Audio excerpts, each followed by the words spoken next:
என் பேர் கார்த்திகா. நான் கண்ணகி நகர். இப்போ நடந்த தேர்ட் யூத் ஏஷியன் கேம்ஸில் நான் வைஸ் கேப்டனாக போயிருந்தேன். நம்ம இந்தியா டீம் கோல்டு வின் பண்ணியிருக்கோம். அதனால் நம்ம எடப்பாடி பழனிசாமி சார் வந்து எங்களை இங்கே கூப்பிட்டு ரொம்ப பாராட்டினார், ரொம்ப மோட்டிவேட் பண்ணார். இது இன்னும் வேர்ல்டு லெவலில் எங்கள் கண்ணகி நகரை கொண்டு போகணுன்னு சொல்லி ரொம்பவே மோட்டிவேஷனாக பேசினார். எனக்கு ரொம்ப சந்தோஷமாக இருந்துச்சு. இதை நான் ஃபஸ்ட் டைம் அந்த சாரை மீட் பண்ணுறேன்.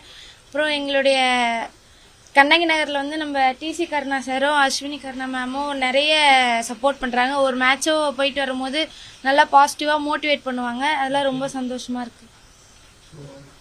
ஃபியூச்சர் ஐடியாஸ் என்னவா இருக்குது? எப்படி ப்ராக்டிஸ்லாம் எப்படி போகுது? அடுத்த ஒரு கேம் ஆஃப் லெவல் எப்படி? இப்போ யூத் ஏஷியன் கேம்ஸில் நான் பார்ட்டிசிபேட் வைஸ் கேப்டனாக போயிருக்கேன். இன்னும் சீனியர் ஏஷியன் கேம்ஸ் வேர்ல்டு கப்லாம் நான் விளையாடணும்னு ஆசைப்படுறேன். உங்களுக்கு பரிசு தொகை கொடுத்தாங்கல்ல, ஏற்கனவே செஸ் வீரர்களுக்கு 5 கோடி கொடுத்தாங்க, உங்களுக்கு 25 லட்சம் தான் கொடுத்துருக்காங்க. அது குறித்து அதிமுக சார்பில் ஒரு விமர்சனம் வச்சுட்டாங்க, ஒரு பரிசுக்கு கம்மியாக கொடுத்துருக்காங்க. அதில் எப்படி ஃபீல் பண்றீங்க? அரசு உங்களுக்கு போதுமான அளவுக்கு அங்கீகாரம் இன்னும் கூடுதலாக கொடுத்தா நல்லா இருக்கும். இப்போ கண்ணகி நகரில் இருக்க நம்ம ஸ்லம் ஏரியாஸ்லேருந்து நாங்கள் இன்டர்நேஷ்னல் அளவு நாங்கள் விளையாட போகிறோம்.